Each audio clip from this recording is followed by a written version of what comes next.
to our community takes center stage. Progressive, powerful, unapologetically us.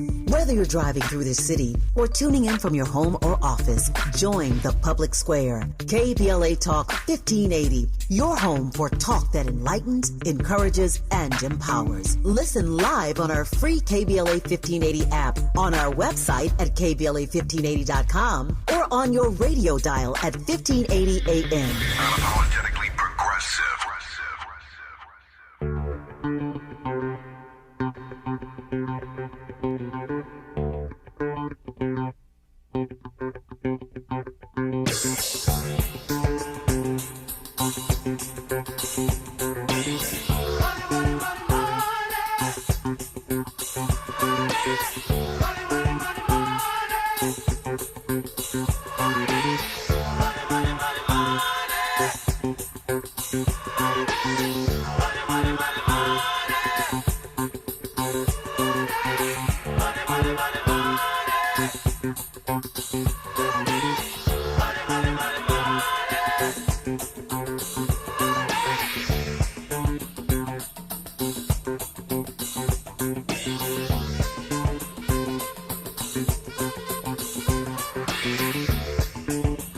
If you want to talk money, there's no better person to do it with. And today's the day. If any day you want to focus on it, that would be today. It's tax day in the USA. And I'm so excited to have joining me this morning a true pioneer in the field of economics. She's focused her research on the labor market, public policy, the impact of that policy on women and people of color, specifically black people.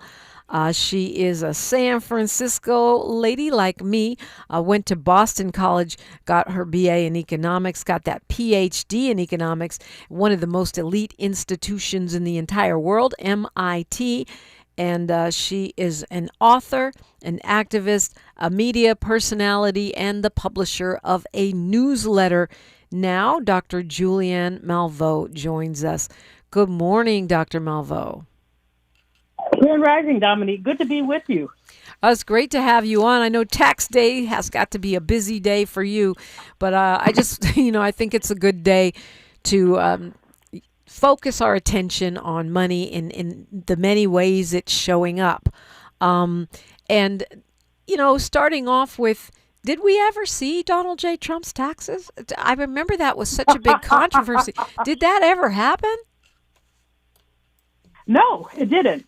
He does, as per usual, he ducked and dodged, lied and, prevaricated, and somehow they were able to keep him out of the public domain.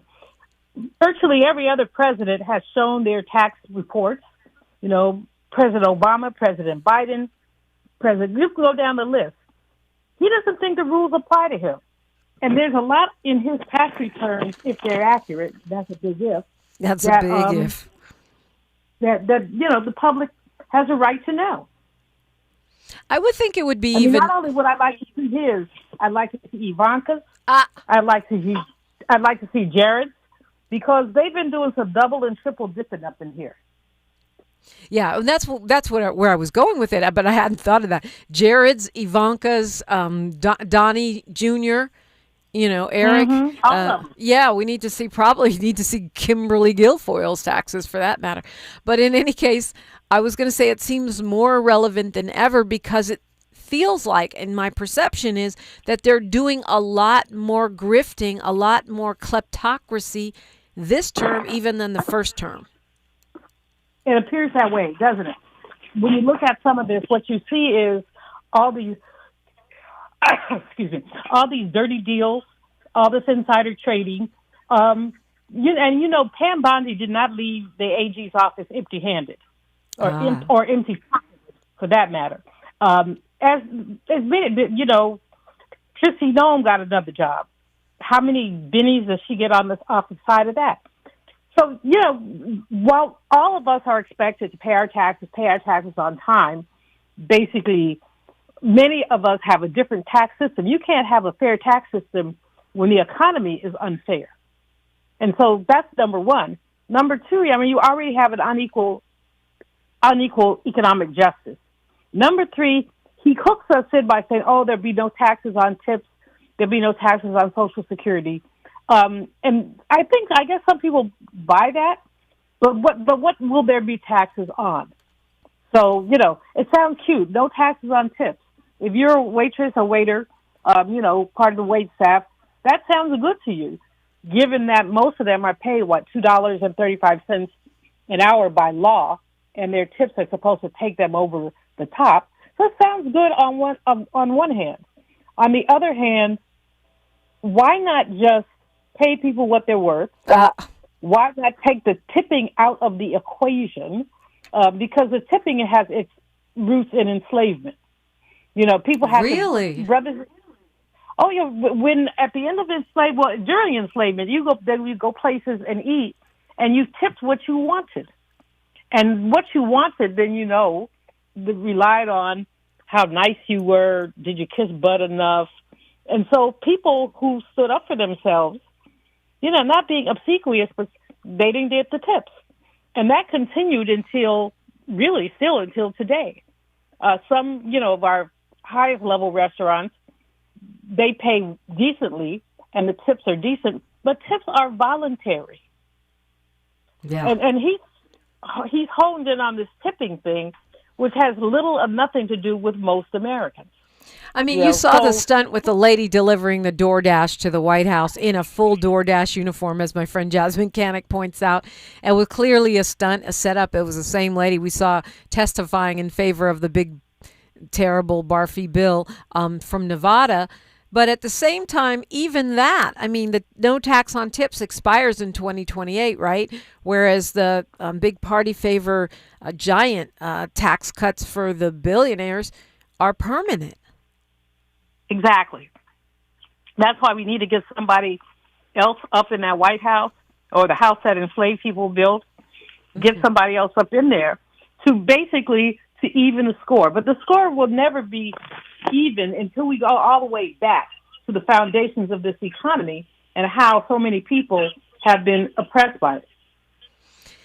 Yeah, I was thinking about this too, because I remember during the campaign, they went hard on no taxes on tips, which again, it's a great slogan.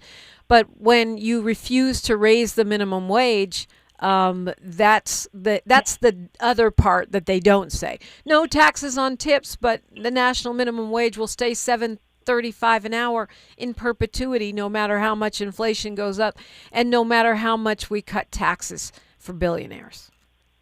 And there seems to be a basic unwillingness to look at that minimum wage. Yeah. The last time it was increased was in 2009, Dominique. Wow. 2009. So, nearly 15 years ago. Yeah, I mean, and it right now with the way prices are going up, I mean, particularly gas, but gas is impacting everything. It seems like it's even more important to look at raising the wage. And when you're making life, this is kind of an economist question that I've always wanted to ask. Why don't billionaires and these corporate owners, why don't they care that they're creating a society where no one can afford to buy the products that they sell with their corporations? That's a really great question. And if we go back to near the turn of the century, a little bit later, Henry Ford, the first founder of mass production, said that people had to make enough to buy his cars. Right, that. Their famous quote that people have to earn enough to be able to buy his cars. But we don't have that sensibility now. Indeed, if you look at what's going on with the economy and with prices, some people can't even afford groceries, literally. And you see the number of food banks has increased exponentially. The number of people who look middle class from the outside, but are probably not, or they're struggling, are going to food banks. A friend of mine told me that he was at a food bank downtown. They put food out and you just take what you want. And he said he saw this woman get out of her Benz and walk down like 3 blocks to this table, and he was intrigued. And she got some food and she went back to her Benz, and he asked her why she was at the food bank. She said, "This Benz was paid for a long time ago. She said, I couldn't buy it today. Yeah. That's where a lot of people are. I think And so- seemingly middle class is wildly insightful, Dr. Malveaux. Yeah. People have the trappings, but they don't have necessarily the stability. And the big word for our economy these days, Dominique, is stability. What that man has promised is instability with the work that he's been doing. The destruction. We don't have to be in Iran. We never had to be in Iran. He just decided he was going to support his buddy, Bibi Netanyahu, and next thing you know, we're in Iran. But, and hidden in the details of that big, ugly bill is an automatic draft. Okay. Which people are not talking about. Yeah, I've seen a few posts on it, but I didn't understand it, Dr. Malveaux, because right now you're supposed to register for the draft, right? That's one of the things we're supposed to do. Whether people are doing it or not, I do not know. But so what's the difference whether they automatically register you or whether you're supposed to do it on your own? Well, automatically means if those people who are like conscientious objectors, people who don't want to register, they're automatically registered. And then given what we know about this impending and not impending, this war we're in, where on one hand he says it's almost over. He said that a couple of hours ago. On the other hand, he says 50,000 boots on the ground. Which is it? But he doesn't know. I wish there was one Republican with half a nut, to basically do something about, the War Powers Act, the 25th Amendment. There are ways to put the brakes on this man, but the Republicans refuse to do so. And why? Because they're getting rich off this too. Yeah, they're enjoying. I want to talk more about that when we come forward. Who gets rich off the Iran war? Who's getting rich off the current economy? Great points. Dr. Julianne Malveaux, author and economist, is my guest, and you're listening to KBLA Talk 1580. The station you turn to when you've had it up to here with cultural incompetence. KBLA Talk 1580. Hi, I'm Zoe Williams, host of The Voice of Reason, weeknights at 7 p.m. here on KBLA Talk 1580, with a personal invitation for you to join me and Insight.me as we present The Healing Box, live at Inglewood's world-famous Miracle Theater, Saturday evening, May 23rd at 7 p.m. Look, I understand your attachment style has been running your life like a rogue algorithm, and nobody has had the courage to press pause. Until now, Dr. Bakoya McCall and yours truly are curating a night where clinicians, spiritualists, and an all-star panel of Black woman healers like Dr. Shalonda Sunshine Crawford, Dr. Jashana Johnson, and spiritualist Precious McGill will join some amazing spoken word artists and the legendary comedian Louis Dix to diagnose, disrupt, and heal your relational wreckage in real time. Listen, bring your trauma. As a matter of fact, bring your baby mama. No, bring your testimony. And if you're still texting your ex at 2 a.m., baby, you're not just invited, you're the target demo. Tickets are moving fast, so grab yours at themiracleinglewood.com before your dating history gets flagged as a pre-existing condition. That's themiracleinglewood.com. We'll see you there Saturday, May 23rd at 7 p.m. My son loves to fly kites, but my active psoriatic arthritis can sometimes hold me back. Now with Skyrizi to treat my skin and joints, I'm ready to go. Skyrizi, risankizumab Riza, a prescription-only 150 milligram injection for adults, helps with less joint pain, stiffness, swelling, and fatigue. For those who also have plaque psoriasis, 90% clearer skin is possible with just 4 doses a year after 2 starter doses. Don't use if allergic to Skyrizi. Serious allergic reactions and an increased risk of infections or a lower ability to fight them may occur. Before treatment, your doctor should check for infection and tuberculosis. Tell your doctor if you have an infection or symptoms such as fever, sweats, chills, muscle aches, or cough, or if you plan to or recently received a vaccine. With Skyrizi, there's nothing like clearer skin and better movement, and that means everything. Ask your doctor about Skyrizi today and visit skyrizi.com or call 1-866-SKYRIZI to learn more. Thanks for waking up with Dominique DePrima on KBLA Talk 1580. Thank you indeed. And it's waking up in more ways than one. Waking up, literally waking up consciously. Dr. Julianne Malveaux has been helping us wake up for years, and she does it so very well. Dr. Malveaux, tell us how to subscribe to your newsletter if you want to get even more awakened. I won't say woke. I think Absolutely. that's against the law. Well, just say, I have a friend, a Jewish activist. He says, let's stop out staying woke. It's about what you do when you get out of bed. Because he hates the term woke. He's like, yeah, just stay woke, but then get out of bed. Yeah. Anyway, the newsletter is Malveaux Newsletter, MALVEAUX newsletter @gmail.com. So we just have to send you, which I did, Malveaux Newsletter @gmail.com, and you will get subscribed. Exactly. And you will grow wiser and smarter from looking at that. So you referenced the war in Iran, and this is one of those situations where it feels like there's, I don't know, beyond double dealing happening here, because even while the American people are paying more at the gas pump, which is not great for the Republican Party's political fortunes in a midterm year, the oil companies are making a bundle, right? Who else is profiting? They're making about $30 million a day. It may be more than that. I saw a $30 million number recently. But basically, war is a business. And for those who are participating in this business is good. The oil companies are making money hand over fist. Defense contractors, they're making money hand over fist. Who's not making money are the people. Right. So it's a very rich time for those who are playing. Defense stocks have climbed sharply in anticipation of sustained conflict. So that man says, "Oh, it's going to be over in a minute." Defense stocks are climbing because they believe you don't have minute wars. You have minute rice, but not minute wars. So we're going to be in this for a while, and we're looking at Lockheed Martin, Raytheon, Northrop Grumman. One missile contract, Dominique, is worth $4.7 billion. Wow, one contract.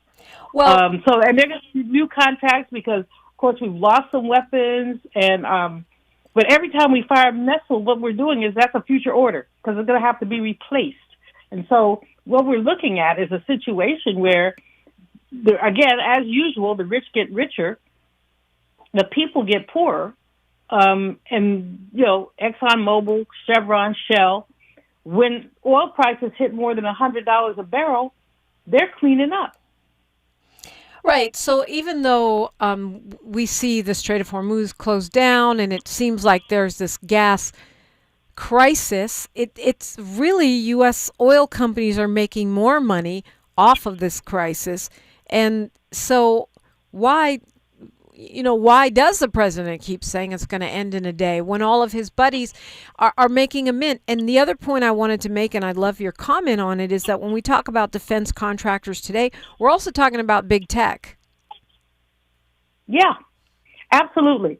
Basically, one part of the economy, and big tech is part of it, is participating in this, and the other part is locked out of it, but being forced to pay for it. So, the oil companies, big tech, they're all going to make a lot of money.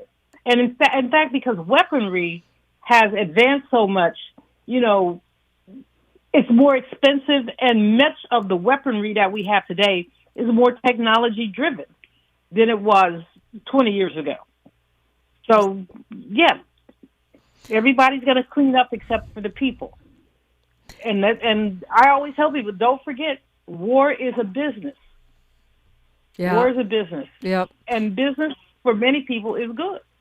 Well, the thing is, I always used to think of war as being also helpful for presidents because they say wartime president. We saw what happened with George W. Bush when his approval ratings soared and he suddenly became seen as this steadfast leader instead of a, sort of an idiot dork. But it doesn't seem like it's having that effect for Trump. What do you make of that? Well, we're weary of war. Yeah. I mean, war is an economic engine. Americans are weary of war. Afghanistan, Iraq. I mean, we spent a lot of money. There was no decisive win. We didn't get a lot out of it. Plus, we have this man who ran for office saying he was not going to start any more wars.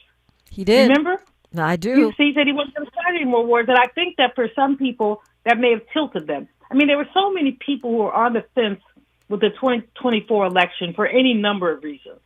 Just the racism, sexism that wouldn't let some people vote for Kamala, the quality of Kamala's campaign, the lies that people propagated that she didn't know how to handle the economy. She did. They just didn't want to hear it. The fool who said he was going to stop inflation. Well, you don't stop inflation with executive order. But there were lots of people who were on the fence about, well, this way, that way, this way, that way. And we know a lot of people stayed home. And that's what I was somewhere, and I said, anybody in this room didn't vote? And about 3 people put their hand up. They were stupid. I said, don't come up after me and tell me it's good meeting me. I'm not going to shake your hand. I'm going to remember who y'all are, and I'm not going to shake your hand. Because who admitted that they don't vote? Yeah. I mean, who did this work? Especially given what's going on right now.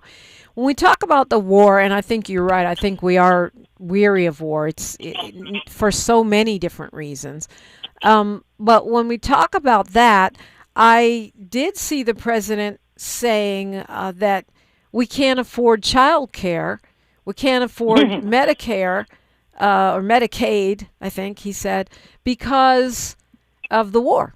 And he says keeping you safe is our priority. So we can't do child care, we can't do universal health care, we can't do, but so would it be fair to say that is a direct diagram of how the war is impacting what happens with those tax dollars? Well, it is and it isn't. This administration with the big ugly bill was not going to put more money into health care into war or no war. War or no war. Got it. They weren't going to do that. So that's just we're looking at a reality that this economy has been not, and we're not going to blame this on that man. Our economy has been moving away from people for decades. Certainly, I mean, if we look at this century or the 2000s, if we look at the 2000s, what we see is a diminished amount of money that's spent on things like education. And then you brought Elon Musk in, who basically would fire everybody, fire the ants, off the anthill because they were taking up that space. So you have Elon Musk, you have the weak Biden comeback. It was a comeback, but it was weak. And I think that Democrats are frightened to embrace their own values. And if Democrats embrace their values, we wouldn't have a Department of Education that's struggling, with students queuing up to get their student loans. We wouldn't have the hunger that we have in this country if Democrats embrace their values. But if you scratch a Democrat, you can get a good speech. But I want to know when to get good action. I mean, those that have values, I'm really beginning to question, Dr. Malveaux, the values of these folks. When we see the stubbornness in continuing to support the genocide in Gaza, when we see the stubbornness in failing to step up for things like universal health care. So when you say that this economy has been moving away from people for decades, you mean investment in people? Or are you referencing like, oh, everything's going AI, everything's going tech? Or do you mean investment in education, investment in healthcare, investment in Social Security? I mean investment in people. I absolutely mean investment in people. We moved away from that. This president says, those things, your Social Security, your health, your child care. Those are individual decisions, not societal decisions. And that's just not the case. I mean, we will have a broken society if we don't step up and begin to invest more in people. And our tax code speaks to that beautifully as well, Dominique. We look at the home ownership gap. I mean, even though the tax system, all of us would say, is imperfect, what we do know is that there are lots of benefits, tax benefits, of being a homeowner. Yeah. And what we also know is that African Americans, there's a 20 percentage point gap. There's more than 20, it might be 25, between white homeowners and black homeowners. So there's no benefit for renters, yet renters are paying somebody's mortgage. But there is no benefit for renters, indeed. So we just go down the list and look at all the benefits that one gets from being a homeowner in terms of tax breaks and other things. All the benefits that one gets from being in the upper middle class. I won't say middle, but upper middle class. There are benefits inherent in status.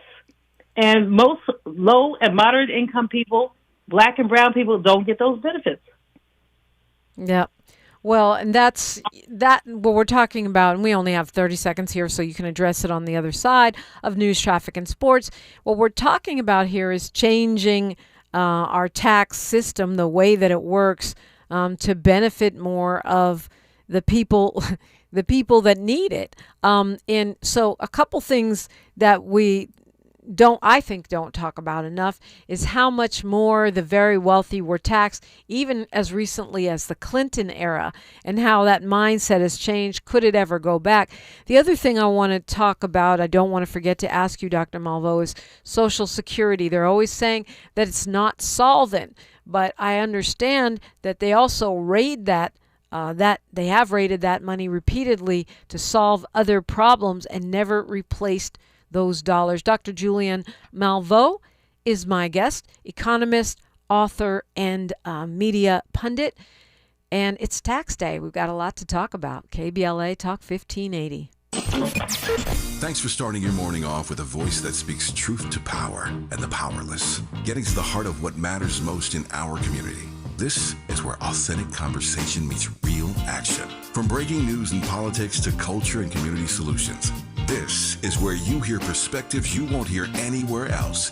This is where we come together, get informed, and make change happen. You're inside First Things First with Dominique DePrima on KBLA Talk 1580. Good morning, sunshine. You make my day.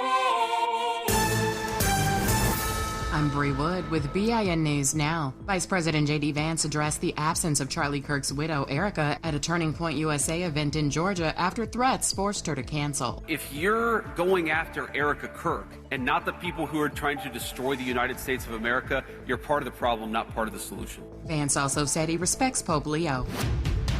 Unlikely alliances are forming ahead of Michigan Democrats' convention as candidates vie for Secretary of State. Black candidate Garland Gilchrist, Barb Bynum, and Susanna Shkreli have split endorsements. The African American Leadership Institute and the Wayne County Democratic Black Caucus are backing Shkreli's push to modernize services. And Don Lemon is criticizing Kanye West's fans, saying supporting the rapper means standing with President Trump. Lemon called West a bigot and anti-Semite, slamming what he views as hypocrisy among his supporters. Get BIN News Now on demand 24/7 on the iHeartRadio app. Recall 67A mobile appointments are now available in your area. We come to you quick, easy, and under an hour. Complete the recall to get $500 plus a warranty worth thousands. Schedule today at CummonsRecall.com. This is the KBLA Sports Minute with Ray Richardson. It's a must-win game for the Clippers tonight at the Intuit Dome in Inglewood. They need to beat Golden State in a play-in round game, otherwise their season is over. Both teams have to win 2 games to earn the 8th and final seed in the Western Conference playoffs. The winner tonight plays at Phoenix Friday night. Hip-hop star J. Cole gave up his roster spot on a pro basketball team in China after 1 game. The two-time Grammy winner had signed a contract to play at least 3 games with the Nanjing Kings in the Chinese Basketball Association. Cole, who played high school ball in North Carolina, had to leave the team because he could not get an extension on his visa to play all 3 games. The first HBCU football game in the Bahamas is scheduled for November 7th this year. Morehouse and Kentucky State will meet up in the premiere of the HBCU Bahamas Classic in Nassau. No debates, no speculation, just the info you need. That's your KBLA Sports Minute. I'm Ray Richardson on KBLA Talk 1580. From station to stage, LA Metro connects you to the artistic heart of Los Angeles. Celebrate this National Arts Month with Metro, exploring galleries, theaters, and cultural spaces across the city. Art isn't just where you end up, it's how you get there. For the first time ever, the Action Altadena Build Together Fair and Altadena Rebuild Trade Show are coming together. If you were impacted by the Eaton Canyon fire and you're still asking, where do I start? This is for you. Join James Farr, host of KBLA Talk 1580's Conversation Live, Altadena Rising, Sunday, April 19th from 12 to 4 p.m. at the Collaboratory in Altadena. Get connected to the resources, experts, and support you need all in one place. Plus music, food, games, and prize drawings for the whole family. For more information, visit Eventbrite Altadena Rebuild Trade Show, because rebuilding starts together.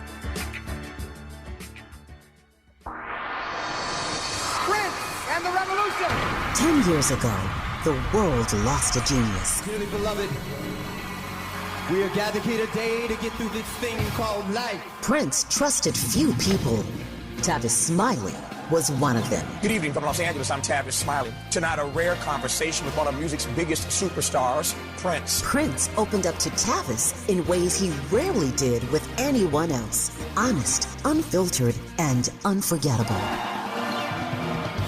On Tuesday, April 21st, as we mark the 10th anniversary of his transition, experience 3 uninterrupted hours of Prince in his own words. When people criticize my work and attack my personality, it doesn't help me. I can't do anything with it. Don't just remember Prince, hear him. We live in a place now that feels just about like a plantation. We're all indentured servants. Tavis Smiley, Tuesday, April 21st, only on Tavis Smiley.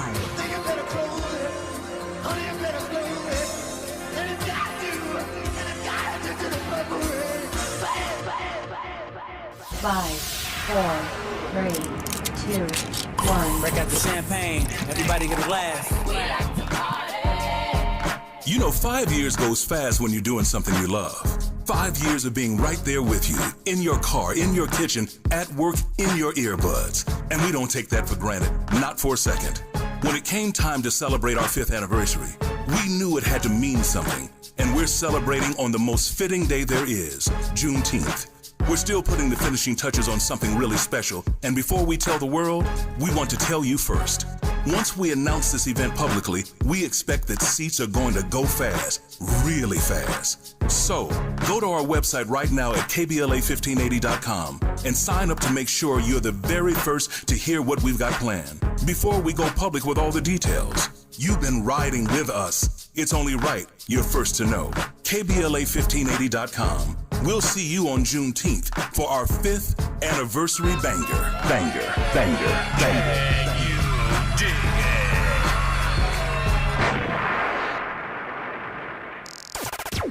Broadcasting live from Leimert Park, USA. Welcome back to your home for unapologetically progressive radio. KBLA Talk 1580. I try to squeeze in as many questions as I can for Dr. Julianne Malveaux while we have her today on Tax Day. What a blessing that is. She's one of the world's premier economists, labor economists in particular. She's an author and she has a newsletter.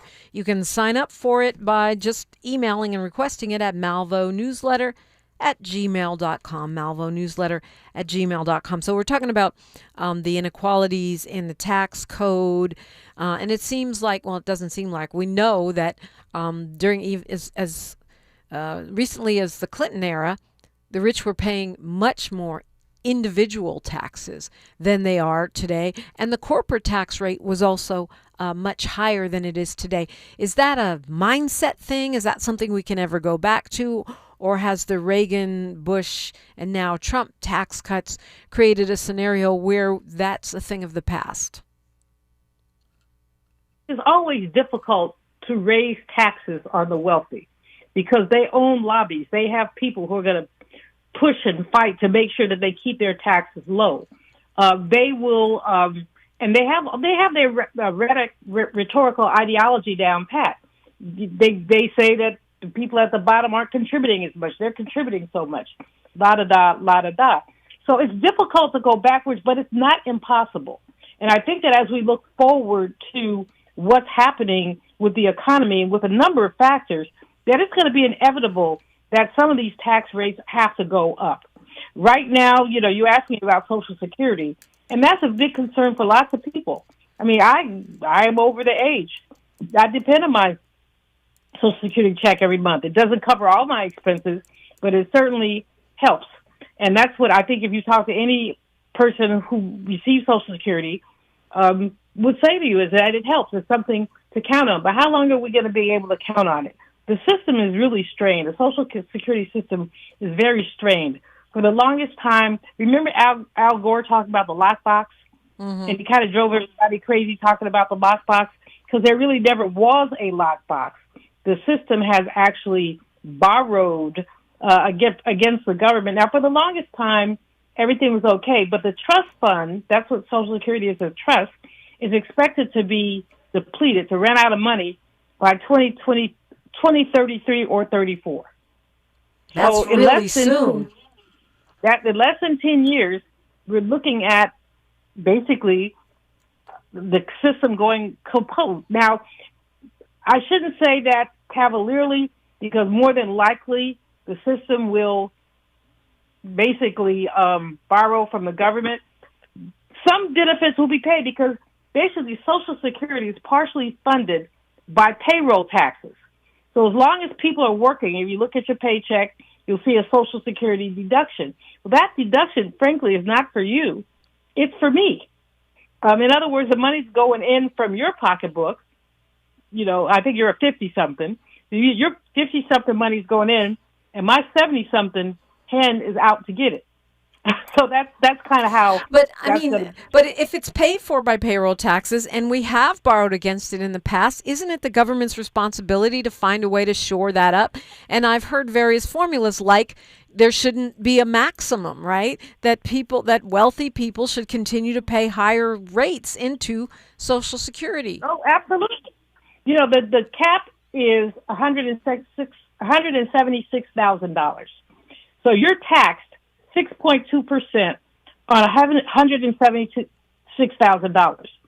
Now, after you make $176,000, you're not taxed anymore, and that, quite frankly, is unfair. So that the $50,000 worker is paying a bigger proportion for tax than a $500,000 worker. The rich people are paying less. So basically, we probably would borrow. There are a number of things that could happen. But in terms of just using the payroll tax, it will pay for about 75% of the promised levels. I mean, to me, even if they just said, okay, we're going to cap it at $500,000, that seems like it would bring in a lot more money to help shore up the Social Security system. My math is not my subject, but some things seem like, Oh, no, absolutely. Solutions. Yeah. Absolutely. If we raise the cap, and some of us argue there shouldn't be a cap at all. If you get a paycheck that says $1 million, then you pay a little 6.2% of that. Just like the rest of us. It's so crazy. But, okay, so I had this group on called Patriotic Millionaires. They're a bunch of millionaire rich people who want to tax the rich. You talked about the rich talking points.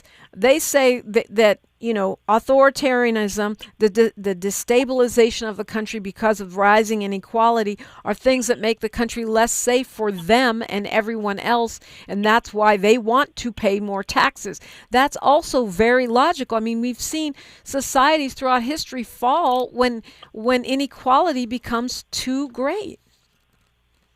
And inequality is rising. Yeah, we literally see it every day.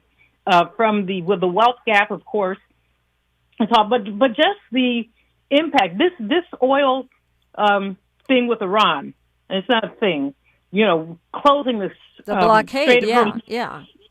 It's going to impact everyone. It's going to impact the school teacher who gets pencils from China. And a lot of teachers, spend their own money to supplement what the school district does. They're going to spend more of their own money, while they now have less of their own money.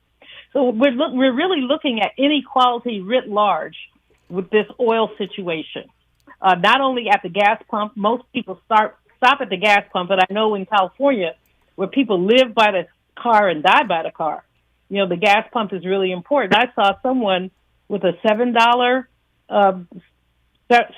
per gallon rate. That's crazy, but someone just sent it to me to make me mad. But I don't think they made it up. Yeah, no, there's an $8 rate somewhere around here in Cali. I saw that one too. But the fact is, and we know that impacts all these other prices as well.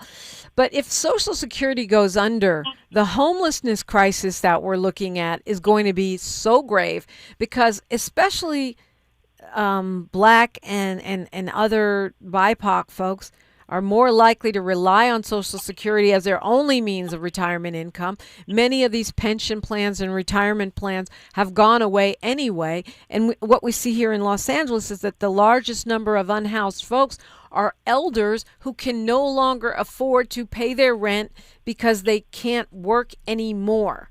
So we're going to look like I don't know, Bangladesh or something, if they decide to not shore up the Social Security. That's one of the reasons my big arguments against Trump in the election was you're voting to starve Granny. That's what you're voting to do, because they've made it clear they would like to privatize or eliminate Social Security and Medicare. Absolutely. 40% of older Americans, people over 65, rely on Social Security for half of their income. About 1 in 8 rely on it for 90% of their income. For 90% of their income. So that's not just Black folks. I mean, you're talking about 40% are relying on it for half their income. That means there's going to be a lot of white people that are going to be put out onto the streets if Social Security dissolves in the next 5-7 years. Exactly, and we saw this often as a supplemental, but it's not a supplemental, it's survival. There's so many people, it's survival. And then, people who are lower income, their Social Security benefits are very, very small. Right. So Congress is going to be forced. I mean, like you said, you don't mess with Granny. So Congress is forced to do something.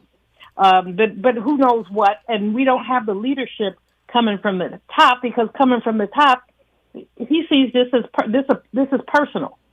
It's not going to be personal if millions of elders are living on the street. Yeah, And we haven't done anything. We haven't done anything. There are things that we could do even today that would make a difference. Tax credits for co-housing. That would make a really big difference if an elder had a huge place, and she or he got a tax credit for having someone else living in their house. That would make that more attractive. Yeah. There's so many things that happen. I mean, the thing about this country and about our collective brains is we have enormous imagination, but very little can do it. But we can think up all kinds of things.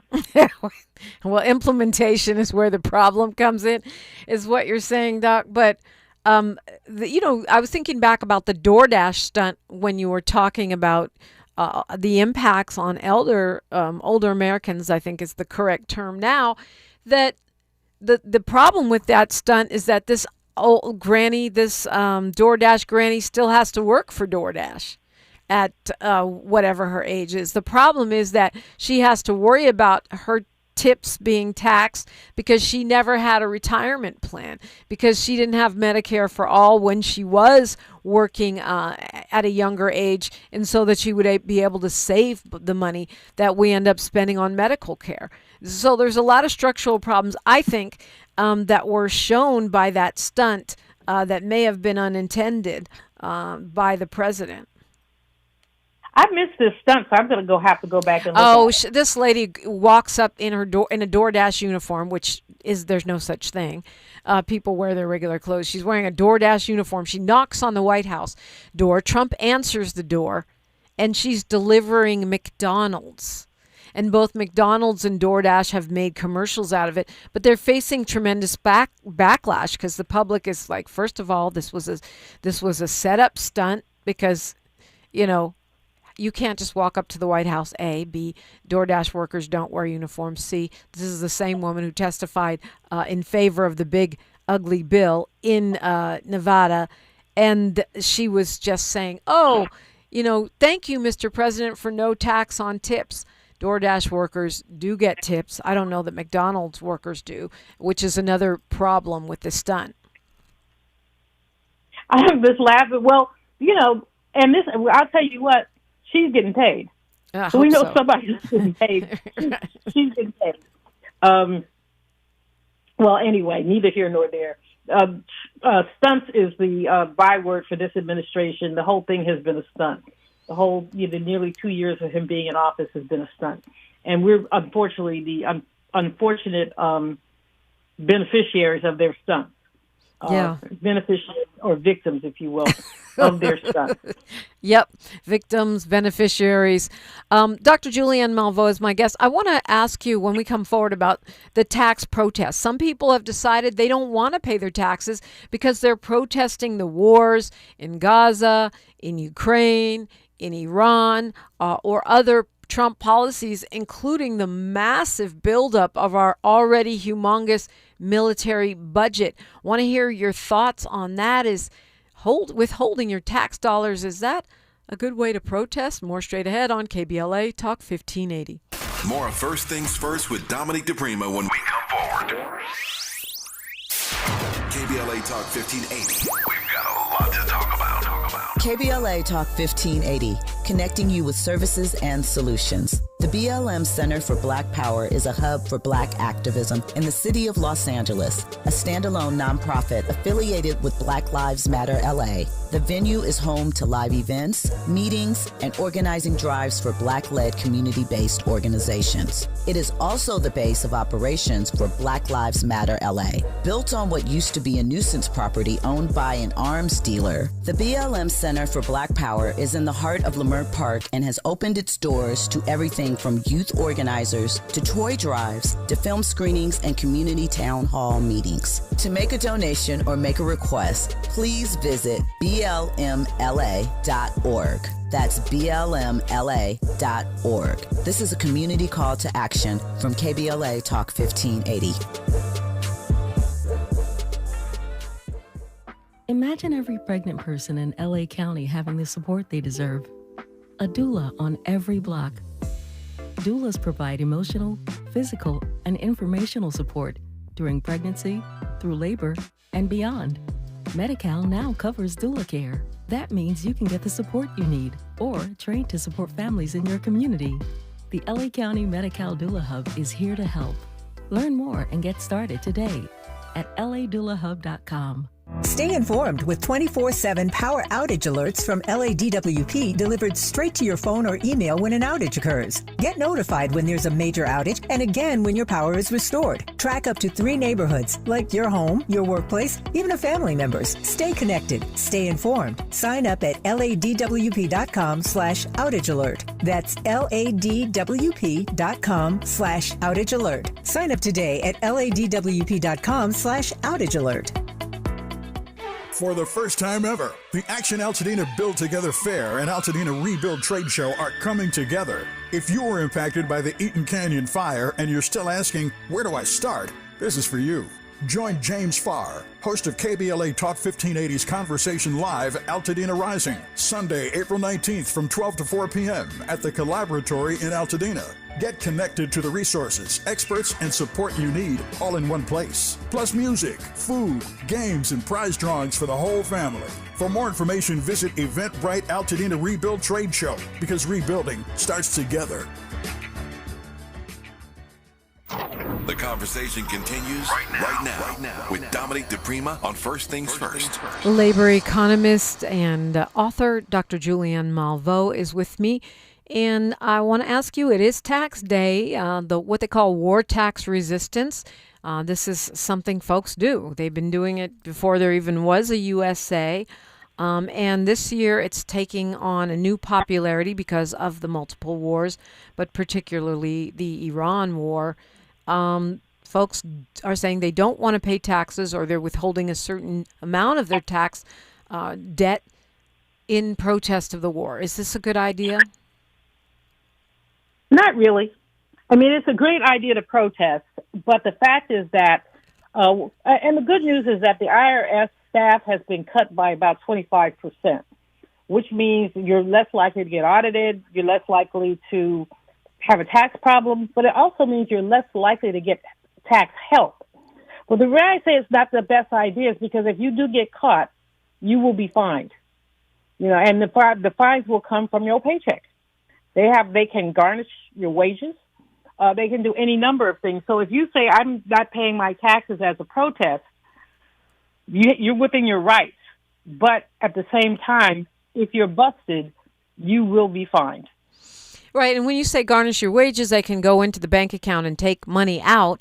But there's also something called a levy, right, which is even a little worse than a garnish, right? Garnishment. Yeah, exactly. If you don't pay, the IRS has ways to get you. They can come take your house, take your car, take your stuff, right? Exactly. I think about Wesley Snipes. I think about Red Fox. Yeah. Wesley Snipes went to jail, Yeah. which means you can go to jail for not paying your taxes. And I would imagine, I have no data here, but it seems more likely if you're black. Exactly. And let me say this: if you do get into this situation, get a lawyer yesterday. Get a lawyer yesterday. There are opportunities to bargain with them, etc. But the bottom line is, if you don't pay your taxes, you make yourself vulnerable. For sure, especially if you're already an activist in other areas. One of the things I was looking at this article in The Guardian is that the inequality, the wealth inequality is global. That, the disparity between the haves and have-nots is getting bigger, and bigger. The billionaires take up a bigger bite of the wealth, even though they're the 0.001% of the world, and they the lowest half, the lower half of humanity is getting 1% of new wealth, whereas the billionaires are getting 41%. Where do we go from here? How do we get out of this cycle?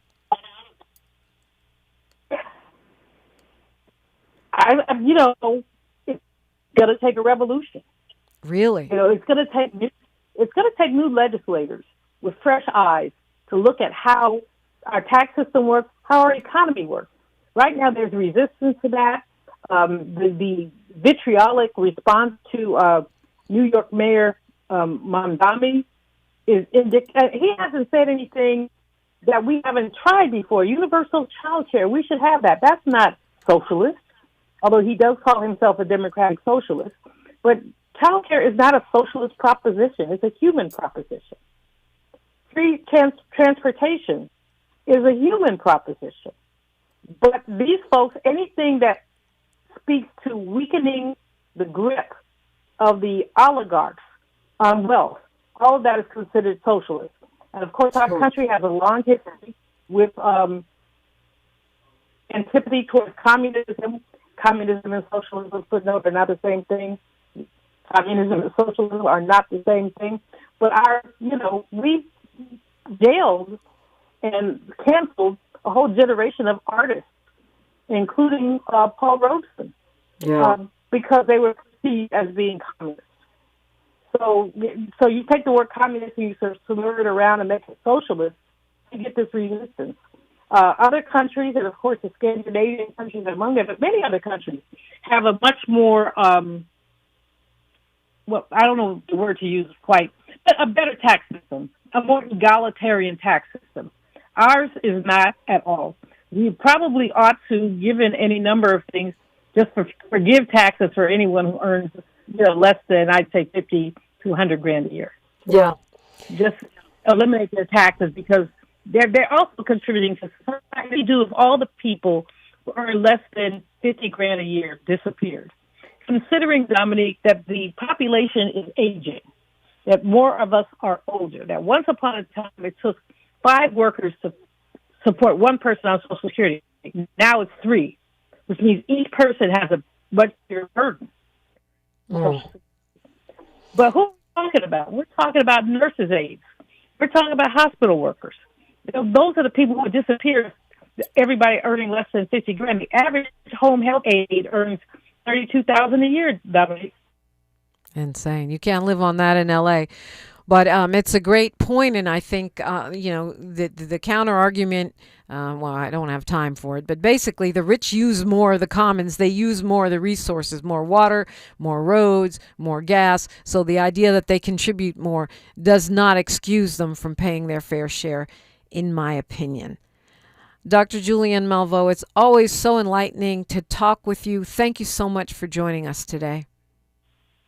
Absolutely. Always a pleasure to be with you. Take good care. Absolutely, I will. It's tax day, y'all. So even if you don't have the money to pay, at least file, or you will be out of compliance, which means vulnerable to the IRS and the state tax boards, and they do not play. Tavis Smiley is up next. He's got a great show on deck for you today. I'm so excited about his April 21st show when he's going to be showcasing all of his interviews with Prince. We'll all be riveted to that 3 hours of Prince, but he's got an amazing show for you today. And tomorrow, Lunel joins me live in studio, so you don't want to miss that. The 2 Bay Area homegirls are going to be having a great time up in here. Don't forget to tap in on social media. I'm at Diprima Radio, DIPRIMA, and then radio on all platforms. Of course, KBLA 1580 is everywhere on socials too. Let's keep the conversation going. Like my mama, the late great poet laureate Diane Diprima used to say, history is now. Like I always say, we're making it together. Until tomorrow, one love. KBLA 1580 Santa Monica. I'm Bree Wood with BIN News Now. Vice President J.D. Vance addressed the absence of Charlie Kirk's widow, Erica, at a Turning Point USA event in Georgia after threats forced her to cancel. If you're going after Erica Kirk and not the people who are trying to destroy the United States of America, you're part of the problem, not part of the solution. Vance also said he respects Pope Leo. Unlikely alliances are forming ahead of Michigan Democrats' convention as candidates vie for Secretary of State. Black candidate Garland Gilchrist, Barb Bynum, and Susanna Shkreli have split endorsements. The African American Leadership Institute and the Wayne County Democratic Black Caucus are backing Shkreli's push to modernize services. And Don Lemon is criticizing Kanye West's fans, saying supporting the rapper means standing with President Trump. Lemon called West a bigot and anti-Semite, slamming what he views as hypocrisy among his supporters. Get BIN News Now on demand 24/7 on the iHeartRadio app.